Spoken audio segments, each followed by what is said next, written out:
Hey, what's up guys, aarava here, and welcome back to my F1 Road to Glory series for 2019 for episode number 20 today at the Brazilian Grand Prix, the penultimate round of this season. Last time out, we had a very topsy-turvy race, a lot of fighting, and some odd situations. We're now going to try and attack the second Racing Point car, Sergio Perez, his home GP, and we're going to pull his pants down at his home GP. Thoroughly embarrassing. We're back down to P14, so all of this fighting, lap 5, and we're still where we started. It's the Williams motto, to be honest. And Krisdix done it. He's beaten us at the Mexican GP. He's got points. Or not. Have the Mexican fans realised that we just got points? Oh, wait, it's for Hamilton. It's for Hamilton winning the chat. Okay, my bad. But in the end, order was resumed, and I did end up finishing ahead of Robert Kubica for the 19th time out of the 19 races we've had so far, and I'm hoping to make it 20 out of 20 for this one. But following that pretty feisty GP, fighting back and having that goodwill to never give up towards the end of the race, I was hoping our team back at the factory would be galvanised by that. They'd work their asses off and make sure we get the upgrades coming here for Sao Paulo. But no, as you can imagine, that's not how we do things at Williams here.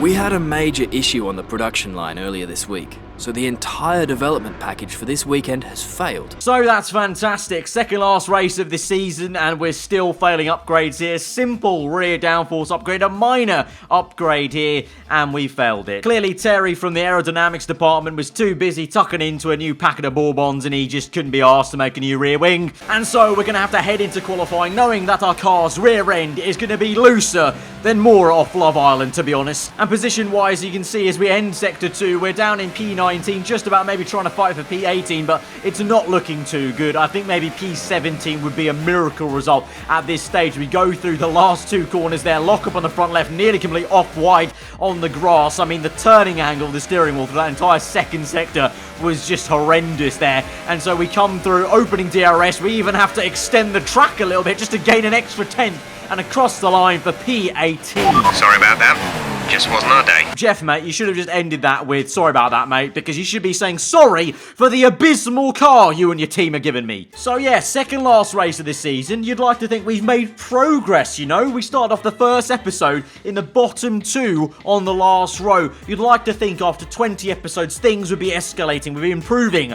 And yet, we're still last place and third last place. 2.2 off the pace with Kubica and 1.9 off the pace with myself. Anyway, let's just get this over and done with, huh? This is not going to be a good Grand Prix, I can already tell you. Brazil, it's looking misty. That might be some rain in the air potentially, and if there is, oh boy, I thought I had problems in qualifying in the dry. Well, if it rains here, I think our car might drown, because it definitely can't swim. Strategy-wise, of course, a one stop from super soft to soft tires. We will start on that softest compound tire. This is going to have to be a banzai lap 1, because I really am not too confident about the pace of our car in terms of overtaking later on. I think we need to get it done early and then pretty much park the entire Williams HQ on every apex once we've made those passes in the early stages of the lap. I think that's our best bet, to be honest. But you know what? Let's stop all that negativity. Let's act positive as we have done the last few episodes and make sure our head is in the right place. We can be ambitious.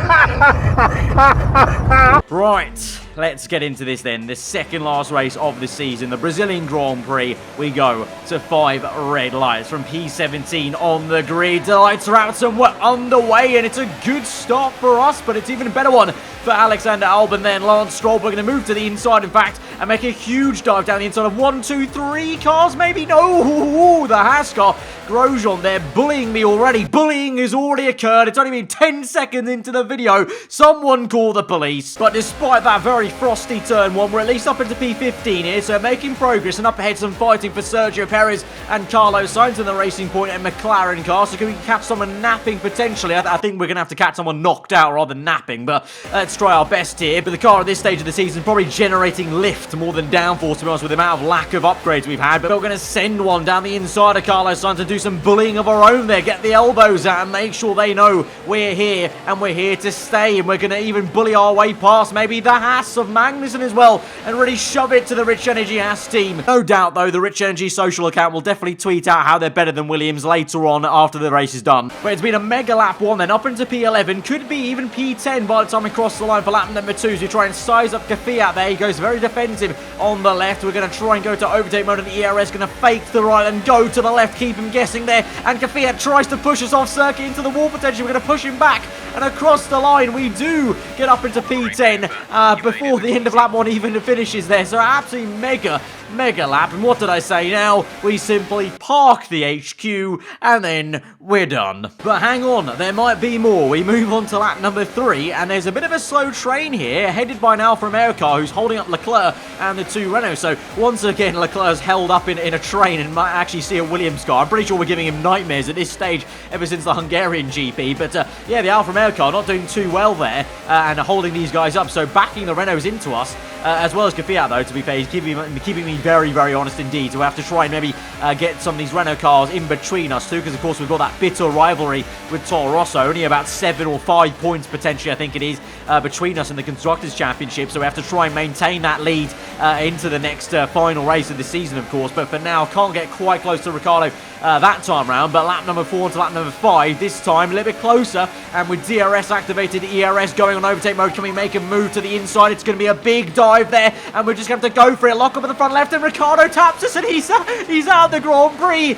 and the assassination technique from Williams has come out again. Definitely now not a legit tactic we're pulling in the races, okay, I swear. But now with Ricciardo out of the Grand Prix fully, there's no hurdle for Kvyat to go over before he gets towards me, and so he's going to slipstream us. He's going to have DRS, I assume, on here, lap 7. Here he comes to the inside of that Toro, so very slippery, powers past us. I try my best to try and go around the outside, but the car just doesn't have any response there on the front end, and he waltzes past us. The only kind of thing I have to hope for is I can stick with him in Sector 2, which is a big hope, and then try and see what we can do up the hill, because that's the only thing our car has going for us right now is the straight line speed. We don't have any rear downforce, no tyre grip, no reliability. This is all we've got to live for, is the straight line speed. So here we go now in a straight line. DRS will be available, overtake mode, and look at it go. Our car is an absolute rocket ship there at Brazil. What a move there. P9, the car rattling so quickly down that main straight. I'm actually surprised the wheels didn't actually just fully fall off due to the speed the wheels were turning at. Lap number 8 then, 10 laps to go in this Grand Prix. We're going to come in then, Magnussen will follow us in. I think Kvyat's actually slowed down so much, so he got overtaken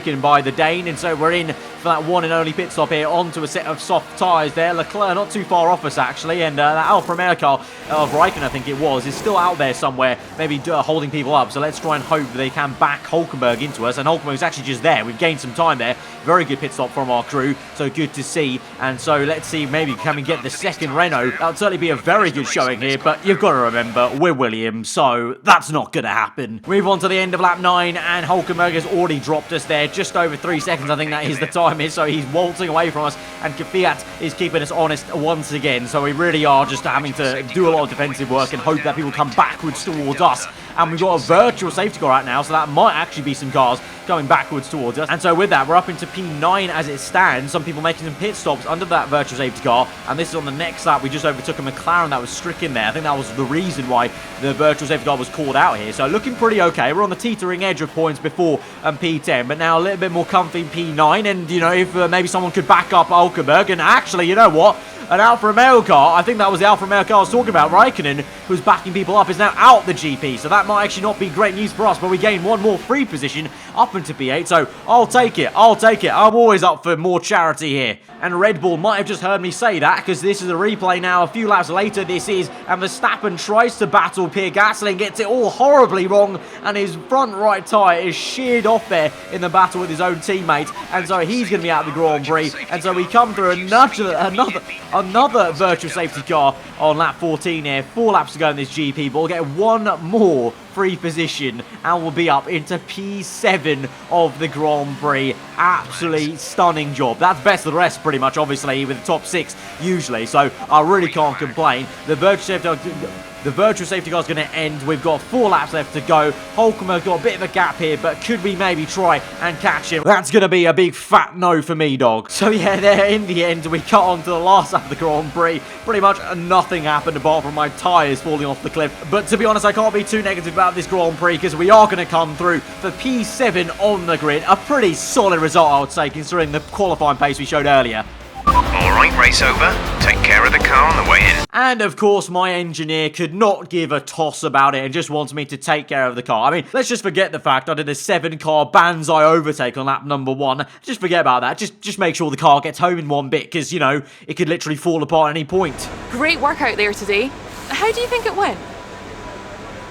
You gained a lot of positions during the race, didn't you? I did gain a lot of positions, Claire, I did, and it was no thanks to the car. It wasn't nimble. It was like driving a truck out there, but it was my skill that got us up into P10 on the opening lap. You're breaking all expectations. What's your secret? The secret, as I've said many times, is just to get everyone into a false sense of security that the expectations are so low that when you do anything of remote unimportance, it's going to be amazing. Do you think you were lucky not to end your race with that crash? No, actually, I think the others should all be afraid of our car. You know, they touch our car and they disintegrate. And what we did today with Ricardo was another strong message to everyone that they need to watch their backs. Great. Well, that's everything. So P7, 6 points on the board and beating both Toro Rosso cars. So in my books, very successful day actually. Still in the top 10, the Drivers' Championship as we go on to the last episode of this season and still beating Toro Rosso. Only by a fine amount of points. It's still up for grabs. So at Abu Dhabi, if they do really well, have a double points scoring finish, they could very much still overtake us. So we need to keep our wits about us for the next episode and make sure we finish off very strong. And to that effect, we need to get some good upgrades on the car. So we have to actually redo the downforce upgrade, obviously, because it failed. Thanks, engineers. And then what we're going to go for is the only one I can actually afford, which is an engine upgrade. But to be fair, it might work out quite well. We're going to go for a fuel efficiency upgrade. And so maybe our car won't slurp the entire race fuel in one lap, perhaps. But overall, like I said, a very good Grand Prix, actually, considering where we were at the very start there. So, guys, if you did enjoy it, be sure to smash the like button. Let me know what you thought in the comments below. If you're on your end here, subscribe for weekly full-on content. I've been aarava. Have a good day, and I'll see you guys next time. Goodbye.